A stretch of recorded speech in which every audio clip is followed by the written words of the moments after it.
Mga motorsiklo na may tuturing na superbike ang tatalakayin natin ngayon. Sa baba kasi ng mga makina nito ay may bilis na kakabiliban at mga kakayahan na siguradong mapag-iiwanan ng lahat ng mga kasabayan. Ang 10 mga pagpipiliang sports bike na inilabas sa Pilipinas. Ang detalye ng makina kasama ang features at maging ang kabuuang presyo nito ay alamin natin. Pero bago yun, syempre kung bago ka pa lamang po dito sa akin channel, baka naman kaibigan pwede mo click ang subscribe button pati na ang notification bell para naman ma-update ka lagi sa mga video na gagawin ko pa. Alright, simulan na natin to!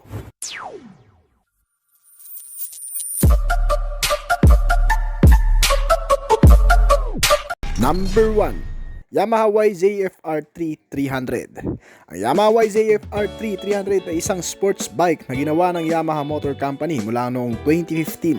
Sa panibagong pag-update nito na lokal na inilunsad noong ika-9 ng Pebrero 2019, ang YZF-R 300 ay may mas makinis na figure at mas aggressive na aerodynamic na body styling kaysa dati. Nagalayong matugunan ng mas maayos at komportableng pagsakay para sa lahat ng mga nakakagamit nito.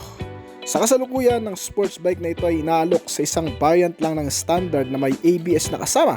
Ang nasabing variant ay binibenta sa halagang 259,000 pesos noong inilabas. Maaaring may opsyon ng mga mamimili sa tatlong pagpipiliang kulay, kabilang ang Black Raven, Matte Red at Race Blue. Bukod pa dyan, ang ilan pang mga bagay na makikita mo dito sa sport two-wheeler na ito ay ang maraming features, kabilang ang naka-LED headlamp at LED tail lamp at isang set ng 17-inch na gulong sa harap at likod. Kasama ang isang signature design at magandang klase ng front suspensions nito na telescopic fork ng bike na ito para sa idinagdag na modernong katangian na akuha din ng Yamaha YZF-R3 300 ng mga digital gauge na sobrang informative. May anti-lock braking system na kung saan ay tumutulong para sa mas safe na paggamit ng brake. May kasamang side reflectors, engine check warning, pass switch for safety na rin. Ang harap at likod ay pareho ding naka-disc type na kung saan nagbibigay dito ng mas maayos na pagpipreno. Ang nagpapagana naman sa bike na ito ay ang 321 cubic centimeter na displacement nito na may twin cylinder 4-stroke 4 valves liquid cooled dual overhead camshaft na makina at nakakonekta sa isang manual transmission na 6-speed na kayang gumawa ng 41.4 horsepower sa kada 10,715 RPM at 29.6 Nm ng torque sa kada 9,000 na revolution per minute. Ang nagagawang bilis ng two-wheeler bike na ito ay hindi rin basta-basta sa kabuuang top speed na umaabot ng 180 km/h. At may fuel tank capacity ito na 14 liters na kumukonsumo naman ng 25 km/L. May dimension na kayang sakyan ng hanggang sa 5'5" ang height at nagkakahalaga sa kasalukuyan ng 290,000 pesos dito sa bansa. Number 2, Motorstar Explorer 250 GPR.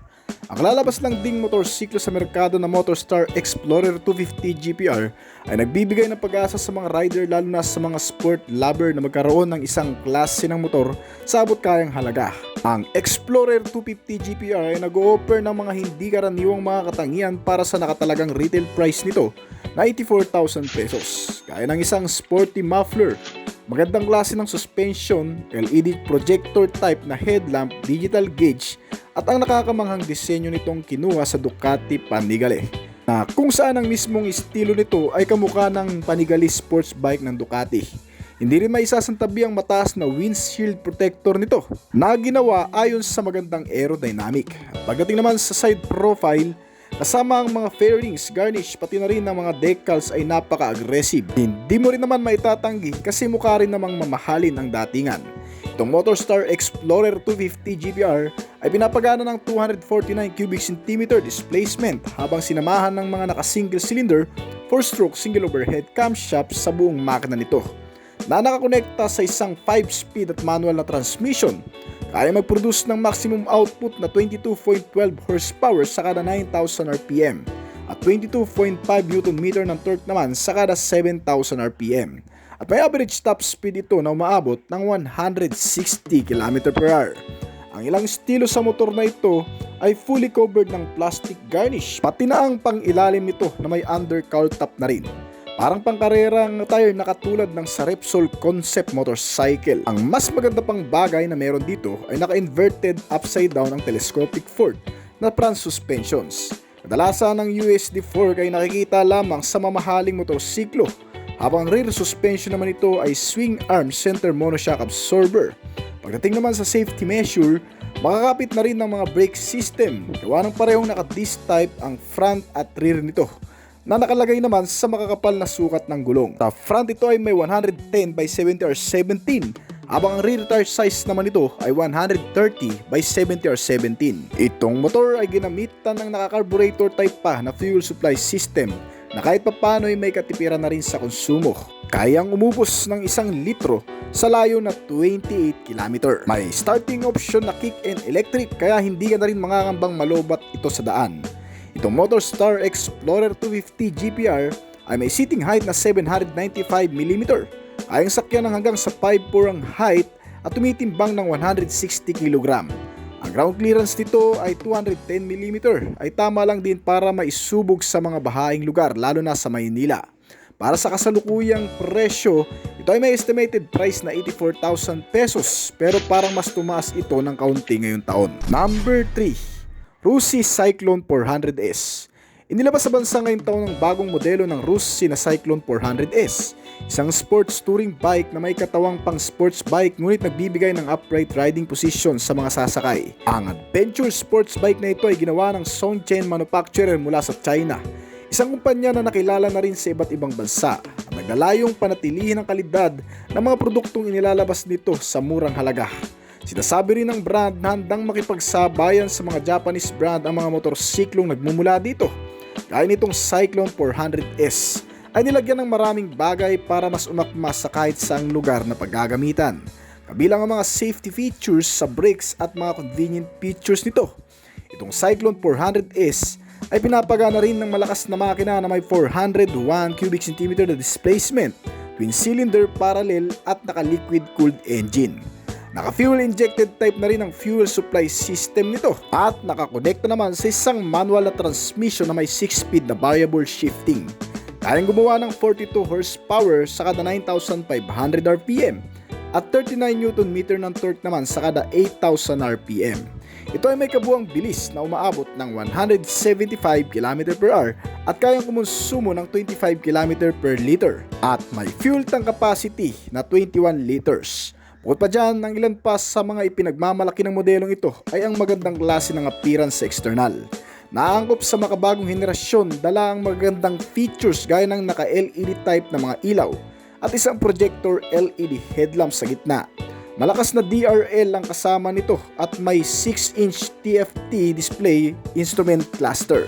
Manual adjustable na windscreen protector at foldable na mga mirror. May built-in slider na rin itong kasama at isang adjustable clutch lever para sa pagpapagaang ng mga pagmamaniobra. Kasama ang malalaking sukat ng gulong nito sa front na may 120 by 60 or 17 at rear tire size naman 160 by 60 or 17. Kabilang din sa modelong ito ang mas pinalakas na brake force, dala na naka-dual disc brake na may kasamang dual 4-piston caliper at rear brake na single disc na parehong gumagamit na rin ng anti-lock braking system. Itong Rossi Cyclone 400S ay may komportabling seats na may kabuuang sukat na 780mm ang taas at kayang sakyan ng hanggang sa 5'4" ang height. Ang estimated price nito ay umaabot ng 280,000 hanggang sa 290,000 pesos dito sa bansa. Number 4, TVS Apache RR310.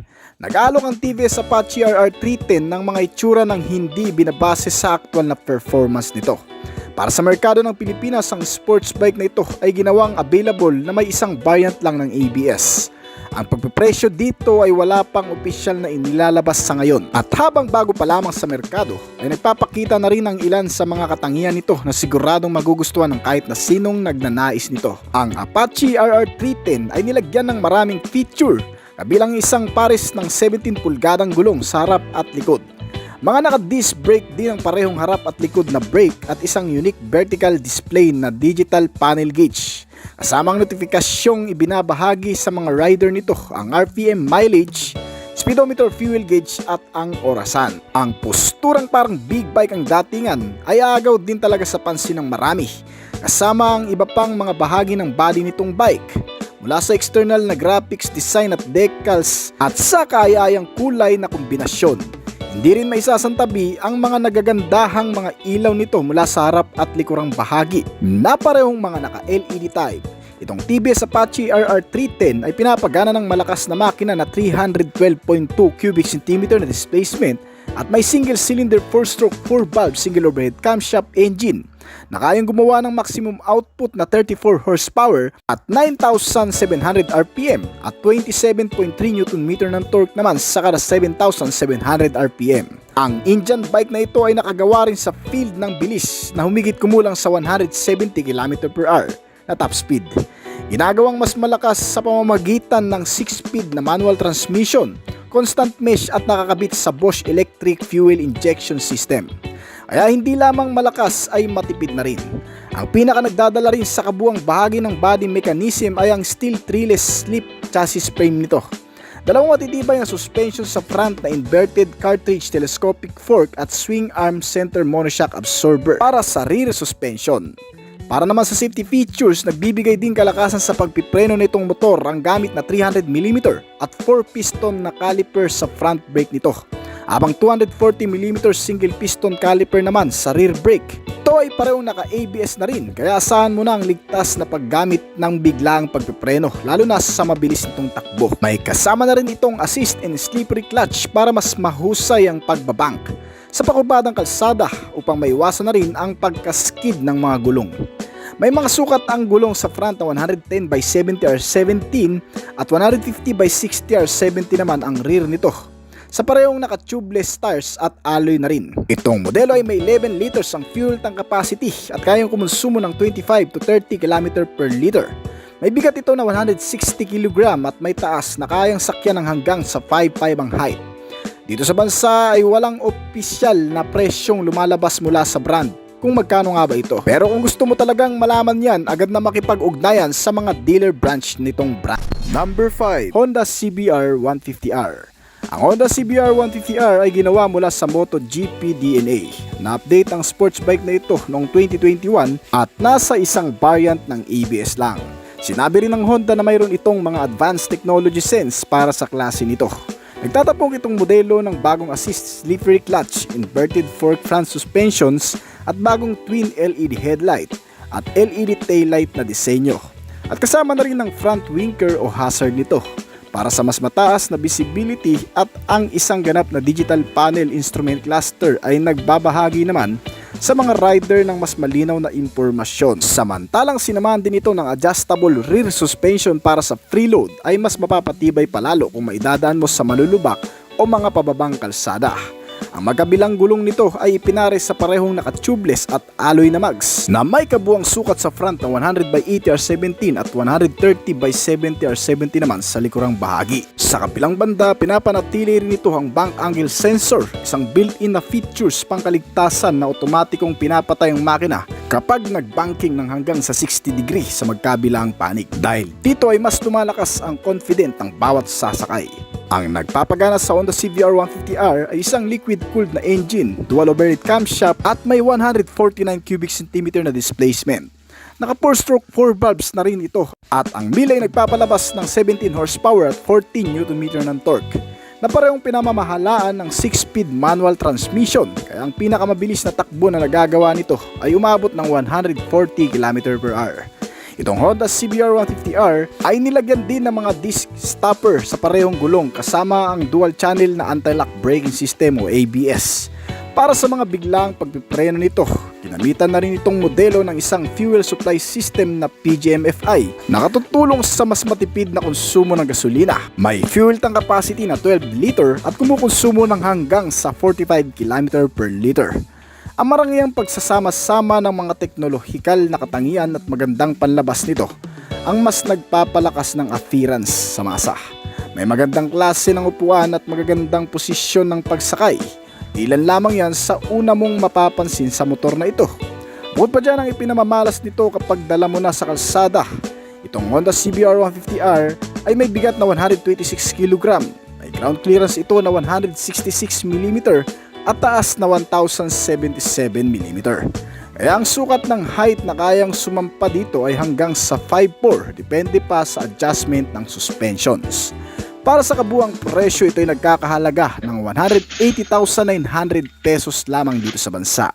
Number 6, Suzuki GSX-R 150. Ang Suzuki GSX-R 150 ay isang sports bike na nakilala sa isang mahusay na pagganap sa mga tuntunin sa kalsada. Para sa higit na 30 taon o 3 dekada nang namumukod tanging pampato mula sa pagiging sports bike category na may pinakamababang makina sa hanay nito. Bukod sa mahusay din itong kakayahan sa track, ipinagmamalaki rin ng R150 ang isang agresibong itsura, matalas na edge at kahangahangang tindig. Ginawa itong isang mahusay na pakete para sa mga rider na naghahanap ng isang thriller bike at pakikipagsapalaran sa kalsada. Sa local market, ang bike na ito ay unang inaalok sa halagang 156,000 lamang. Ang sports bike concept na layunin nito ay makikita sa ilan sa mga features ng bike, simula sa mas mababang taas ng upuan at ang kapansin-pansing lilim ng asul na sinamahan ng MotoGP inspired na graphics na maaaring gamitin ng bike para sa mas kilalang uri nito. Bukod sa itim na kulay na opsyon nito na may ganitong disenyo din, ang iba pang mga tampok na nakaagaw ding pansin ay ang multifunctional instrument panel na naka-LCD type na naklase. Advantage din sa modelong ito ang pagkakaroon ng keyless ignition system, mas convenient at secure na rin. May mataas na windscreen at isang LED headlight. Samantalang naka-bulb type naman ang tail lamp at mga turn signal lamps nito. Ang Suzuki GSX-R 150 ay pinapagana ng isang 147 cubic centimeter na displacement sa makina at naka 4-stroke at 4 valves na nakakonekta sa isang 6-speed na manual transmission. Kaya magatid ng lakas na 19 horsepower at 14 Nm ng torque. Kaya ang average top speed na nagagawa nito ay umaabot ng 145 to 160 km/h. Ginamitan na rin ang buong sistema ng makina na water-cooled type na cooling system, fuel supply system na FI at may 11 liters ang full tank. Kayang kumonsumo ng hanggang sa 50 km/l. Pagdating sa safety at comfortability, itong Suzuki GSX ay nilagyan din ng mga reliable suspensions. Ang front nito ay naka-telescopic fork, habang ang rear suspension naman ay swing center monoshock absorber. Kasama dyan ang parehong naka-disc type na braking system sa front and rear at ang mga gulong na naka-tubeless alloy wheels na may kabuang sukat na 130/70 or 17 sa rear at front naman na 90/80 or 17. Nagmula itong motor sa Japanese brand at may katamtaman laki sa ground clearance na 160 mm. May bigat ito na 131 kg at kayang sakyan ng hanggang sa 5'4" ang height. Ang estimated price nito ngayon ay umaabot pa rin ng 156 to 160,000 pesos dito sa Number 7, Yamaha YZF-R15. Ginawa ng Yamaha Motor Company mula noong 2008 ang Yamaha YZF-R15 ay isang sports bike na nagbibigay sa mga sumasakay ng isang suit ng makabagong teknolohiya kasama ng generic na karanasan sa karera sa anumang kalsada. Sa local market, ang modelong ito ay inaalok sa halagang 164,000 pesos noong unang labas. Sa kabila ng pagiging entry level na sports bike ng Yamaha, ay nagbibigay ng maraming papuri mula sa mga tagahanga at tagasuporta sa brand. Sa pamamagitan nito ay maipapakita rin sa consumer ng brand ang hindi matatawarang lakas mula sa mga teknolohikal na katangiang inilalagay sa mga motorsiklong nagmumula dito. Gaya ng sports two-wheeler bike na ito ay may standard na angkop na ilang mga features kabilang ang LED headlamp at LED taillight para sa mga karagdagang stash ng estilo at supervision lalo na sa oras ng gabi. Bukod pa dito ay nakakuha din ito ng modernong katangian ng digital panel gauge, digital ang odometer, tachometer, speedometer at fuel gauge. May kasamang Y-Connect system at iba pang mga notificasyong lumalabas sa screen nito. Ang sport two-wheeler bike na ito ay pinapagana ng 155 cubic centimeter liquid-cooled 4-stroke single overhead camshaft engine na nagpapalabas ng malakas output na 19 horsepower at 15 Nm ng torque. Ang mill na ito ay pinares sa isang 6-speed manual na transmission at may kakayahang gumawa ng 155 km/h sa kabuang bilis. Ang ilan pa sa mga features nitong sports bike ay ang assist and slippery clutch na nagpi-prevent ng rear locking at iniiwasan din ang pagkadulas lalo na sa mga alanganing sitwasyon. Ito rin ang nagpapanatili sa driver ng maayos at mas kontroladong pagmamaneho. May kasama na rin itong traction control system at pass switch. dagdag pang kaligtasan sa mga on and off rides. Itong YZF R15 ay may dalawang klaseng riding mode, ang sports at ang road modes. Kasama rin sa modelong ito ang mas pinatibay na chassis at suspension mula sa front na ginamitan ng naka-telescopic fork at rear suspension na swing arm center monoshock absorber. Itong modelo ay may parehong disc type na rin ang brake sa harap at likod, kaya asahan mo na ang mas maayos na kapit nito. Habang nakasampa ang mga naka-tubeless tires at alloy na mags na may kabuang sukat sa front na 100 by 80 or 17 at rear tire size na 140 by 70 or 17. May fuel tank capacity ito na 11 liters at kumukonsumo ng hanggang sa 38 km per liter. Dito sa bansa, ang bigat nitong modelo ay 140 kg at may ground clearance na 170 mm. Ang seating height nito ay 815 mm, kayang sakyan ng hanggang sa 5'4" ang height at may kasalukuyang presyo na umaabot ng 203,000 pesos. Number 8, KTM RC200. Namumukod tanging performance, kausahin sa estilo, ito ang ilan sa mga katangiang itinatampok ng KTM sa kanilang panlaban na sports bike RC200. Ang jack of all trades bike na ito ay nagkakahalaga ng 198,000 pesos para sa iisang variant nito. Nagtatampok ang RC200 ng duo ng mga naka-estilong headlamp sa harap na naaayon sa itsura ng super sports na lahi nito. At higit sa lahat, nagbibigay ng mahusay na visibility sa madidilim na mga kondisyon. Sa likod ng windshield, gumagana ang isang full digitalized LCD instrument cluster na nagbibigay ng mga readout sa rider at kasama ang posisyon ng gear, paalala ng serbisyo at alerto ng RPM, at ang pagpapahiwatig ng perpektong oras para sa upshifting. Nilagyan din ng electric starter at magagandang handlebar para sa convenient na pagsakay. Isa pa, ang nagdadala din sa kaginhawaan dito ay ang napakagandang posisyon ng pag-upo. Gamit ang makakapal na foam, isang malaking body built tank na nakakabit sa isang trellis frame chassis na signature design ng brand. Ang nagpapagana sa bike na ito ay isang liquid cool type cooling system na may 200 cubic centimeter displacement sa engine. May pangkaragdagang isang cylinder at 4 na 4-stroke na gumagawa ng 25 horsepower at 20 Nm ng torque, na isinama sa isang 6-speed manual na transmission. Nagtatampok din ang two-wheeler bike sa makina ng isang electronic fuel injection at twin overhead camshaft na nag-aambag sa kahusayan sa performance nito sa aktwal. Madalas ginagawang mas madaling mamit ang kabuuang bilis na 160 km/h sa bawat arangkada. Ang fuel tank capacity nito ay 10 liters pero kahit papano'y matipid naman kumonsumo. Umabot ng 300 km na layo bago pa maubusan ng gasolina. Pinapanatili rin ng RC200 na ligtas ang rider nito gamit ang naka-disc brake sa magkabilaang gulong na may mga monoblock na Viber calipers na nagbibigay ng mahusay na puwersa sa malakas na paghinto. Ang mga suspensions naman ito ay mapagkakatiwalaan din sa kahit anong kondisyon ng kalsada. Sa front ay naka-upside down telescopic fork habang ang rear suspension naman ay naka-center monoshock absorber at parehong nakakabit sa makakapal na sukat ng gulong nito na 17 inches at naka-tubeless tires at alloy na mags. Ang isang pangkaragdagan sa pangkaligtasan nitong motor ay ang ABS sensor. Nagpiprevent ng pag-alak ng gulong sa oras ng emergency braking. Pangkaragdagan pa sa features nito ay ang engine check warning at pass switch. May mga pangsiguridad din itong katangian gaya ng engine immobilizer system, central locking at anti-theft alarm. Hindi man ito ang pinaka-best sports bike sa bansa na mabibili mo, pero isa ito sa mas kabibiliban mo pagdating sa aktwal.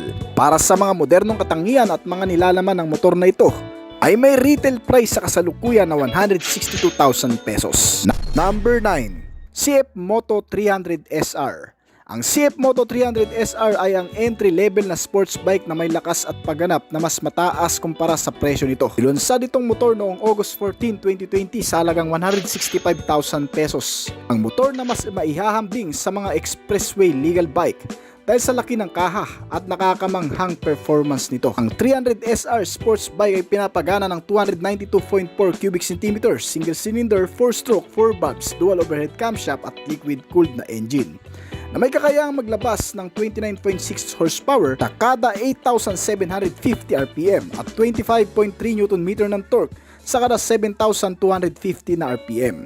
Ang power output ay ipinapadala sa pamamagitan ng 6-speed na manual transmission At ang gamit sa pagpapahinto naman dito ay ang malakas na force na nanggagaling sa isang 292mm disc sa harap at isang 220mm disc brake naman sa likuran. Habang nakalagay ang parehong naka-tubeless tires at alloy na mags na may makakapal na sukat bumabagay sa matinding bangkingan.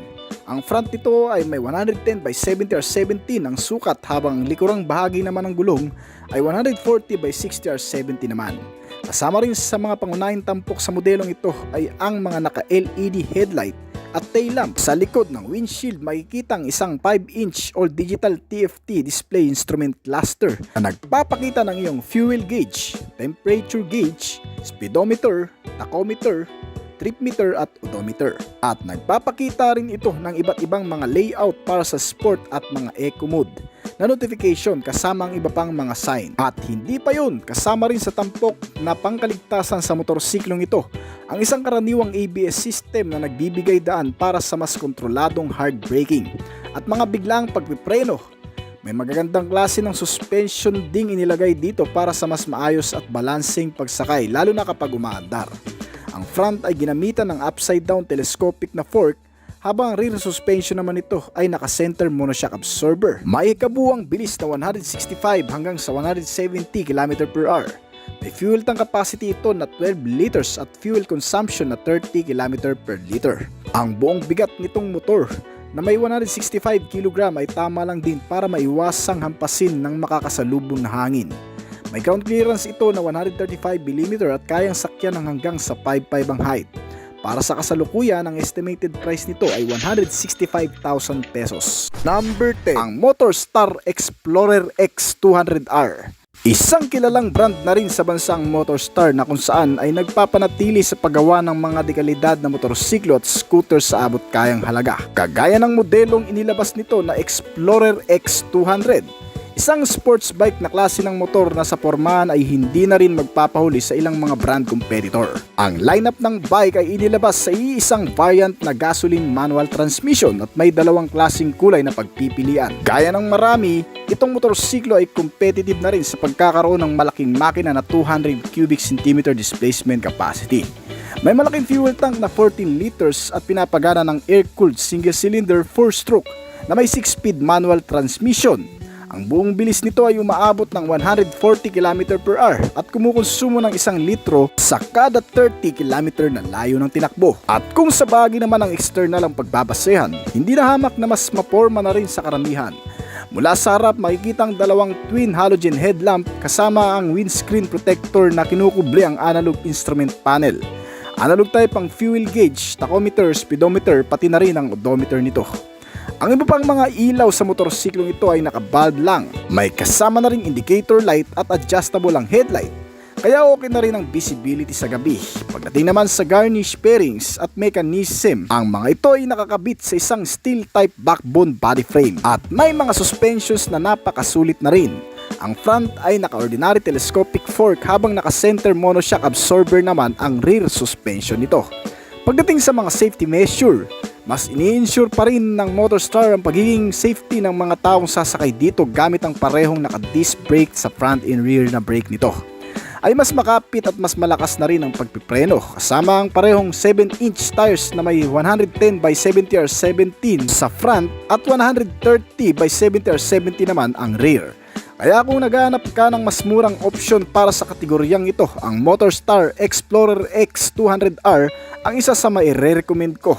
May estimated price ito sa bansa na 65,000 pesos lamang. So hanggang dito na lamang po siguro ang ating video ngayon. Kung nagustuhan mo ang topic natin ngayon, baka pwedeng pa-click ng like button.